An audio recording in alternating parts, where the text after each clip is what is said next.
Alright, timestamp. It is... Crap, what is it? May 23rd, 2025 at about 1:20 a.m. Um, yeah, yeah. So, buried my mom today. I didn't do it. They had, equipment and stuff, but, yeah.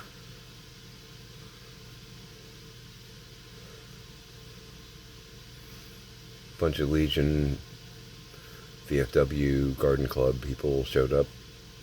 Everything was peaceful. Met a few people that I'd heard names for, but had never actually met. Health check. Again, I don't think this is emphysema so much as, boy, did I get some kind of respiratory funk. A little concerned because this is the gross part. This is adulting, pro tip stuff. I was coughing up like clear fluid here and there, and now it's kind of an unusual light yellow-green, which, for those of you who don't understand that part, because I know moms and dads don't teach you that kind of stuff that much anymore, clear isn't normally that bad. When it starts getting into the Technicolor Crayola box aspect of things, that means you've got actual infection kind of going on. So I need to watch that because, damn it, that's exactly what I didn't want to happen. Because with emphysema, COPD, any kind of lung condition, you start getting Technicolor phlegm. It could be more serious or becoming more serious. Scrappy's running around being a jackass, just so you know.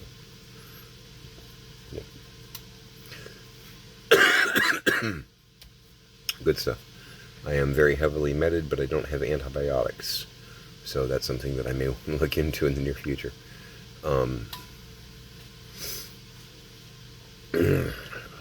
Harry and David breakfast blend with, I think I mentioned this a while back, because we've had extra cash to work with over the past 6 months, whatnot. We still got extra cash and all that. But coffee mugs are a weird, like, religion in our family. Jinx is singing.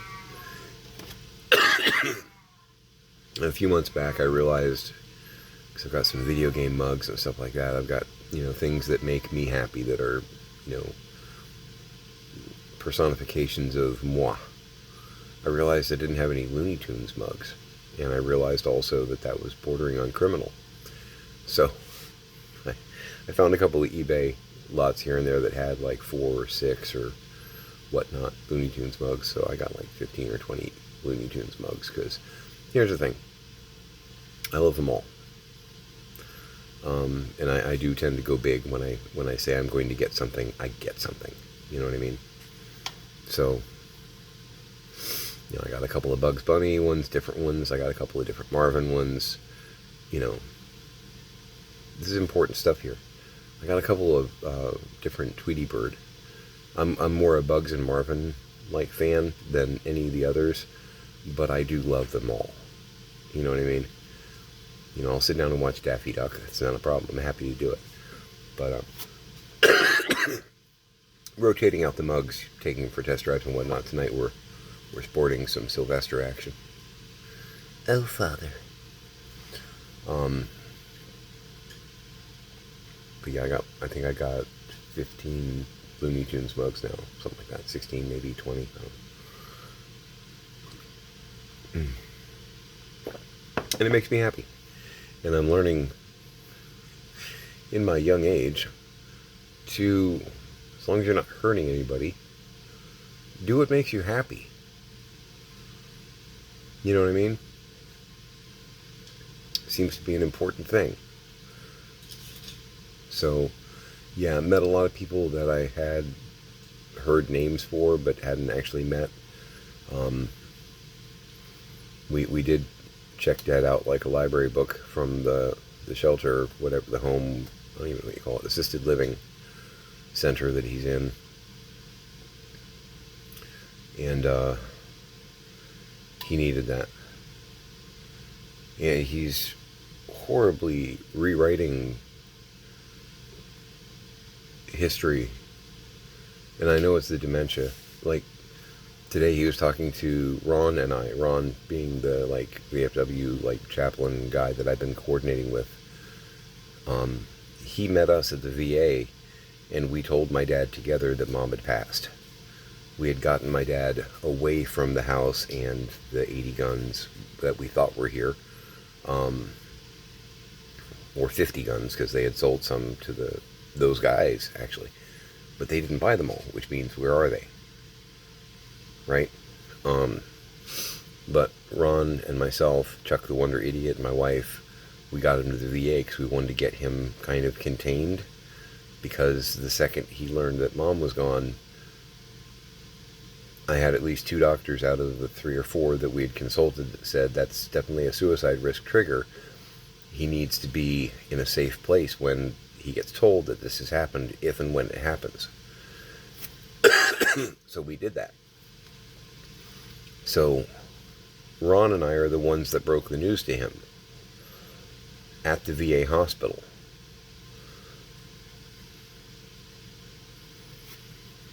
On May 8th. Because I'd gotten the call that morning, and it took us several hours to actually put the pieces in place to get him to a safe place to reveal. It was a great day. So today he's talking to Ron and I, and he said, you know, I thought they had already buried her. I thought I'd missed all that. And Ron's such a patient man. He's a very nice man. He was like, no, Fred, you know, we weren't going to do that without you being here. And he's like, you know, I got, that guy called me and said that she was doing a lot better, and then half an hour later he called me back and said that she had died. You know, that was a hell of a way to find out. And Ron, because Ron especially, he was, bless him, because at the VA he was like, do you want to tell him or do you want me to tell him? Because I'm his chaplain, I'll tell him if you want. I'm like, I'm going to be right there with you, but if you want to be the one, because I think you can probably present it nicer, smoother. I think you've got, I hate to say it, but I think you've got more experience with this kind of thing. And he's like, I'm certain I've got more experience with this kind of thing. I'm like, yeah, I mean, I'll stand next to you so that, you know, united front kind of thing. And yeah. So my dad is telling the man who told him that Mom passed that he got a phone call saying Mom was doing better, and then 30 minutes later a man called him and said that she had passed. And Ron, we're talking to my dad, and Ron looks at, he says this to my dad says this to Ron, and Ron kind of looks at me like,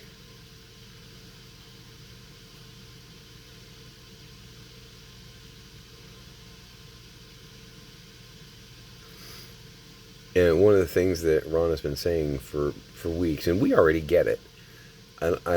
He doesn't actually need to keep saying it to us because we get it.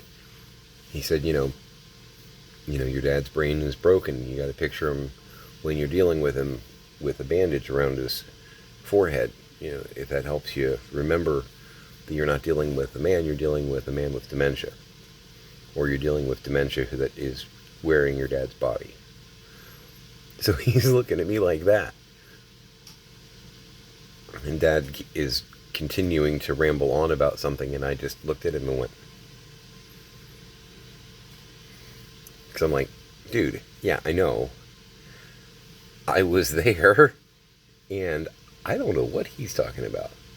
Because what he's talking about is not reality. But, I cannot get a call from Billy at the VA fast enough. My dad is definitely whispering and conspiring with me about how he's learning the security protocols there, and he's trying to figure out what the code is to get into the elevator, and because he's not on the first floor with the memory care stuff, it's on a higher floor. and there's codes to get in the elevator and to, make the elevator go vroom vroom. But my dad's a very smart man, and every time we mention it to the people at the facility, they're like, "Oh, Fred, he's such a sweet old man." And it's like, yes, he is. Yes, he is, and he's studying you because he's going to try and break out. And you guys are underestimating him. And we're telling you not to underestimate him. I don't want to get that phone call. And I feel like that phone call is going to happen. Because my dad is a brilliant engineer, and he's kind of locked down right now, and he's not real happy about it. He's bored out of his mind. He's telling me today about how he wants to work on the projects that he's got on around the house, and it's like, here's the thing. The past 6 months to 2 years, you've been talking about working on these projects, but you've never actually done it. You just talk about it. You talk a big game, and your parts come up missing, and your tools come up missing because of the dementia. You have the ambition, but it's not going to take place. Your brain is not going to allow you to get these things done. And he's like, why am I locked up? I'm like, well, because the state said that with the lanai ceiling and the bed bug situation, he's like, well, I can take care of all that. I'm like, but here's the problem. The state of Florida knew about these situations in January. They had been going on even longer than that. Hurricane Milton wrecked your lanai ceiling in October. And you saying, I can work on that. You've had 6 months or even 8 months to work on that, and you haven't. So, state of Florida, not real confident in you. Not real confident in you getting these things done because you've had ample opportunity and you haven't. So they're telling me to get it done. He's like, well, can I come home because I can help? And it's like, no. Nope. No, you may not. Because these are safety and health issues, there's more. There's a longer list than that from DCF and the state. But those are just kind of the bigger bullet points on the top of the page.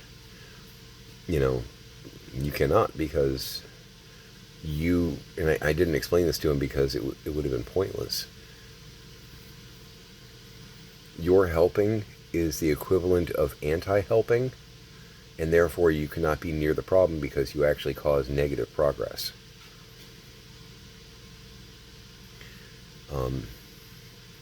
It was like real life meets algebra there, right? We're adding negatives and stuff. But it's true. Because I know that Pixar or I would be like washing clothes and bagging it. Because you gotta superheat the clothing, wash it, superheat the clothing to dry it, and then immediately bag it and seal it. So that, the bed bugs can't get in it. Then you have to store it off-site, so to speak. Somewhere in that process, my dad would come up with the idea that we are stealing clothing. He would, I guarantee it. And there would be physical threat or altercation. So, no, we're not going to work on this with you here because we're going to get stabbed in the neck with a screwdriver. And we know that. So why would we volunteer for that? Or I'm going to have to stick the screwdriver in you, and I don't want to have to, kill my dad in self-defense. That's not exactly how I want to spend a Friday afternoon either. So, but these are things you can't really explain to a person with dementia because they have dementia and therefore they don't actually see the reality that everyone else does. But I know here's the thing, I know a lot of the people that were there today because my mom had played the games. She had told a few people that we've talked to over the past few months, and this is the semantic game that gets played with my mom. There is a DCF investigation going on right now, and my kids are involved. Which sounds nefarious, and it sounds like we're the problem, me and Kelly. Something, I think it was my English teacher back in high school. We were discussing semantics and context. And this was good. This stuck with me. I mean, I got out of high school, like what, 5 years ago? 6 years ago? Something like that, right? I'm just going to go with it.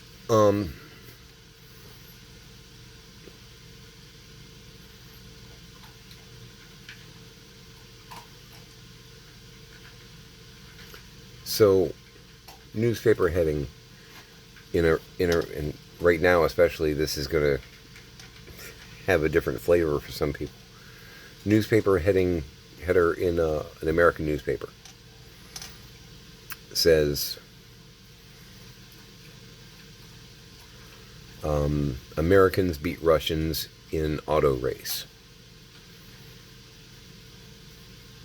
Okay? In the Russian paper, it reads, Russian car places second, American car places second to last.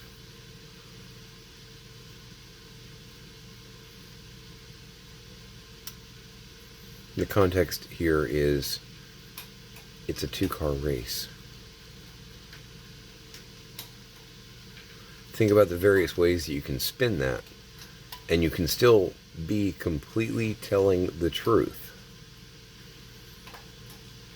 but you are attempting to spin it. You know, if you say, the American car placed second to last. Well, if it placed first in a two-car race, yes, it did. Yes, it did. And the Russians placed second. If you exclude the fact that there weren't 20 cars in this race, there were only 2. You leave that part out. And my mom was kind of a wizard at that sort of thing. So I have no doubt, based on, because we had sent out some calls for help from various people and gotten no response. And we had followed up and said, look, we think maybe my mom has told you some things that aren't necessarily true. We could use some help. Please call us. And still no response. But my dad being in the wild today, I'm willing to bet that a few of these people, and I could see some minds being changed. People watching my dad's shenanigans, because he said some things and did some things that, if you were paying attention, would definitely let you know that there was a problem here. And I mean, frankly, you can't spend 10 minutes talking to him, like one-on-one, 10 minutes talking with him, without walking away going, okay, he needs help. He's got serious issues going on. You can't. It's not possible at this point. But I know there were a few people that, after the service, it was nice. It was nice. It was a nice casual service. She didn't want anything like crazy, heavy, black tie, we're all going to cry now. She wanted to be a little bit more up and all that, and short and brief. She didn't want a big deal made. But there were a few people that I could tell, because they came over to, because we're the family. So you come over and shake hands and say, I'm very sorry for your loss. But there were a few people that came over and were like, I could see that they were watching my dad, and the wheels were turning. They're looking at it and going, okay, there really is serious shit going on here. And obviously Sandy was in worse shape than Sandy was letting on, or she wouldn't, be dead. And clearly Fred's in need of a handler. Maybe these kids aren't the gold-digging bastards that we were led to believe. Maybe they actually have the right point here. Maybe we were misinformed a little bit. I could see some hearts and minds changing. After a 2-year, whatever this was, is a little gratifying. But there were a lot of times over the past 2 years where we'd shoot a flare into the air and no helicopter would come. That was pretty disheartening. I'm not trying to negative rant, but it's frustrating when you know you're right and people aren't listening. It's real frustrating. What are you into, Scrap? Don't lick my leg. Mr. Scrappy Acorn. It's enough out of you. He's got an opinion always. So yeah, we came home, or to Leo. I fried up some sausages. We did some ghetto sausages, and I fell asleep on the couch. Took my meds because I hadn't had my meds in several hours because we were out in the wild trying to get rid of this. I think it is working-ish. But filled the hopper outside, got the trash to the curb, because anytime I don't fill the trash hopper, I've wasted some potential, because there's so much that just needs to be thrown away. And I know eventually we're probably going to have to rent like one of those like industrial dumpster kind of things, but I'm trying to put it off as best I can for now, because I can make do with the hopper as long as I'm tactical with what I'm doing inside the house. As we continue debugging, de-hoarding, and watching for buried treasure and a box of guns, which still has not surfaced. I'm still a little sus on that. Not totally certain that Chuck's telling us everything here, and my lawyer's aware of that. Oh, I talked to Holly at the DCF too, and she let me know, because she asked those questions. I'm like, we still haven't found this box of guns, and she said, I've been looking over the file, and your mom is obviously off the hook. Bringing charges on her seems kind of pointless, but we could still file charges on Chuck, and I know one of my bosses is thinking about it. I snickered. Not gonna lie, I snickered. Like, you know what? Fire at will. I don't care. He's been a pain in my butt enough. It would be, even if the charges got dropped, it'd be funny if the charges got filed, just because maybe he'd realize, quit screwing around.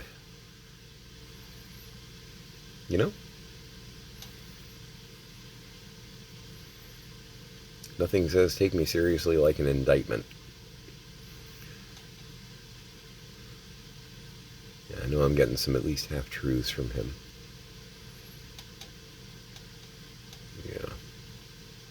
Yeah. I still kind of wonder if you've been taking advantage of my dad here and there. I have a problem with that. Anyway, I'm going to take a shower. See, I've got some, wearing my Sunday best. I'm actually not a slob. This is the Vicks chest rub whatnot. It stains shirts horribly. Another adult pro tip. So if you're going to put some of the Vicks Vapor Rub or whatever on your body, make sure you're wearing something you actually don't give a damn about, because it's very oily and it will stain it a little bit. So I've got like 2 tank tops that are kind of my Vicks shirts at this point. I kind of rotate them, one on, one drying kind of thing. So, but yeah, I think I'm going to take a hot shower and see how many crayons I can get out of my throat and lungs. That's a nice way of putting it. I'm going to make some soup. Try and get a couple more things done and then fall over on the couch for a little bit longer. And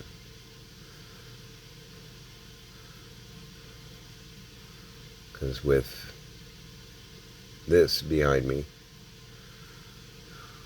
apparently I need to buy a headstone too. I've never done this before. So I need to handle that, but getting prepared for it, and just the mental getting prepared for it. Now that that's done, it's really just a matter of moving forward on the stuff we've got to get done here, and coordinating with Billy to try and get my dad in a placement where it's more suited to what he needs. Basically, I think that's pretty much it, right? But I'll keep everybody updated. Try and get well. Anyway, Make it a great day.